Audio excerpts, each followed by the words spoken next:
Bonjour à tous, donc on se retrouve pour une petite présentation du Griffin 25 de chez Jikenvap.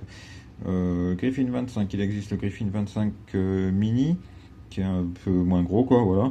Le Griffin 25 Plus qui lui a une arrivée d'air supplémentaire sur le haut de l'atomiseur ici. Donc un reconstructible RTA, on va faire l'unboxing, c'est un atomiseur que j'ai depuis quelques temps là, que j'ai acheté en Chine chez Gir Blabla. Donc voilà, j'ai dû le payer 25 euros. Moi je suis une petite bourse, donc voilà, c'est des bons plans que je vous donne sur des bons atos. Là je l'ai vu, je crois à l'heure de la vidéo, il doit être à 14 euros. Et des bananes, donc c'est un super atos à un tout petit prix, chez eux là-bas. Donc l'unboxing, on regarde. Un tank de remplacement qui est pas complètement transparent. Bon, ça sert toujours, c'est super. Si on pète l'autre, c'est bien d'avoir un tank de remplacement. Ça, l'outil magnifique, fantastique. On va vite passer dessus. Cruciforme, BTR de chaque côté. Tu l'utilises 3 fois, t'as bouffé le bout, c'est bon, c'est poubelle, c'est de la zouille. Ça fait joli, mais bon, c'est sympa. Ça peut dépanner au départ pour un premier montage, mais bon. Après, les joints. Une pochette de joints, de vis, joints transparents qui étaient montés à l'origine. Moi, j'ai monté des magnifiques joints turquoise, voilà, hop, turquoise, plus c'est moche, plus j'aime moi, donc les orange, il y aura droit aussi à passer dessus. Un adaptateur pour le drip tip, 510. Bon, après, l'utilisation sur des atos comme ça, je sais pas s'il y a bien d'utilité. Normalement, on en voit un peu sur ces trucs-là. Pour vaper, ceux qui vapent en simple coil, pour obstruer l'arrivée de jus, mais pas l'arrivée d'air qui est envoyé sur le coil. Si vous voyez, c'est trouvé. Hop, ça envoie le deuxième airflow sur votre coil. Donc voilà, l'atomiseur en lui-même. Voilà. Donc il est beau. Si vous voulez voir des revues où c'est un peu plus détaillé, ben vous cherchez un peu. Ici, moi, je vous fais un truc rapide. Donc un drip tip assez balèze. C'est costaud quand même. Bon, c'est ce qu'on a beaucoup maintenant. Hop, Jikenvap, gravure. L'extérieur, on peut voir les arrivées de jus, ici, là. Fermée, ouverte, voilà. Traditionnel maintenant, on tourne et puis ça ouvre, ça ferme l'arrivée de jus. Les arrivées d'air, l'airflow. L'airflow sympa aussi, mais il n'y a pas un pet de jeu, hein. Tous les filetages, c'est du beurre, quoi. C'est vraiment impeccable. Il n'y a pas un pet de jeu là. Donc l'airflow, c'est des crans. Il est cranté, je trouve ça super sympa. Ça fonctionne super bien, ça tient bien. Les airflows, on voit aussi que bon, ben, y a de quoi faire, quoi.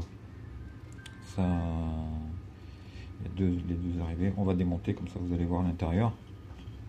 C'est un ato que j'ai utilisé, donc il ne fuit pas. Si on fait un montage correct, ça ne fuit pas, quoi. Hop, on va démonter. Donc ça, on l'avait vu. Top cap, hop.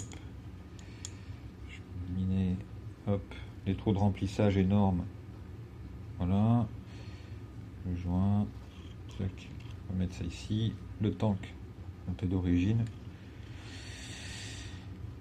Au niveau de la chambre. Hop. Tac, tac, tac, tac. Donc voilà. Si vous voulez voir vite fait les gravures. Griffin, et puis je sais plus ce que c'est, une sorte de lion. Donc voilà, hop. On peut regarder un peu là. Bon, l'extraordinaire. Voilà, c'est quand même assez balèze, assez large. Hein. Je sais plus combien ça fait de diamètre, mais je dois pouvoir le trouver. Je ne sais pas si c'était marqué. Ça doit se trouver. Moi, je me rappelle plus. C'est assez large, quoi. Après, bon, faites pas gaffe aux résistances. Comme je l'ai dit, c'est un ato qui a tourné, que je connais bien. Donc les résistances, ça sont un peu morflées. Donc voilà, vous voyez bien les arrivées d'air. Une base Velocity traditionnelle, hein, que tout le monde, qu'on vient tous à utiliser maintenant, qu'ils utilisent tous. C'est le plus pratique. Donc les arrivées d'air. La bague, là, contre des vis, là, qu'on retrouve sur plusieurs atos maintenant aussi, voilà. On dévisse ça. Si on veut vaper en simple coil, on dévisse, on met le truc pour obstruer, et puis on remet la bague par-dessus, ça évite qu'il bouge. Après, quand on fait un montage on refait des montages et tout. Moi, la bague, je l'enlève jamais, hein. C'est le truc à se faire chier, quoi. Déjà, là, voilà, ça me saoule. Et si tu mets ton coton, tu remets ta bague, tu visses du coton dans le pas de vis, c'est bon, c'est chiant, on la laisse. Voilà. Après le cotonnage, moi je vais pas vous le faire. Vous savez comment on fait. Après le cotonnage, ce qu'il y a, c'est que moi, hop, si ça veut faire une mise au point correcte, je coupe ici en dessous de la bague là, crac. Ça va pas dans les rigoles, hein. Il y a différents montages, on peut voir que ça va dedans. Non, non, non. Moi, tous les atos que j'ai, comme sur le Mobula justement de Smart, on coupe ici, crac, on aère son coton, hop, on remplit le trou et ça doit arriver ici. Et moi, j'ai aucun souci.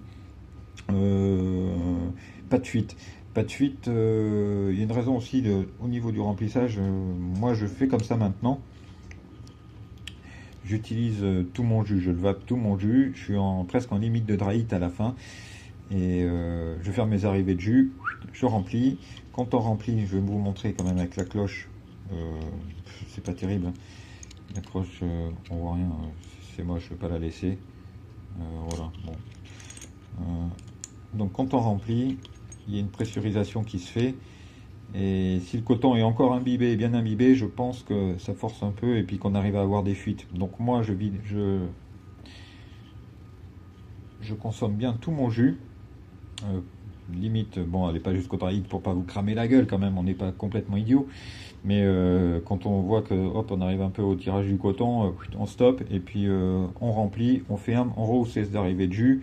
Et hop, ça va impeccable. Sur tous mes atos, je fais comme ça maintenant et j'ai pas de fuite. Si vous avez une fuite, c'est que vraiment ça vient de votre montage, que vous avez mal fait votre coton, boucher votre trou d'arrivée de jus avec votre coton et qu'il y a un trou et qu'il y a du jus qui doit arriver avec la pressurisation qui se fait, il y a le jus qui monte et puis voilà.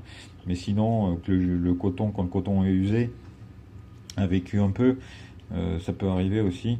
Et voilà, mais sinon, si vous faites un montage correct, que vous tirez au max sur votre jus, que vous remplissez après, vous avez zéro fuite. Moi, j'ai jamais été embêté avec celui-là, quoi. J'ai un Moradin aussi, c'est pareil.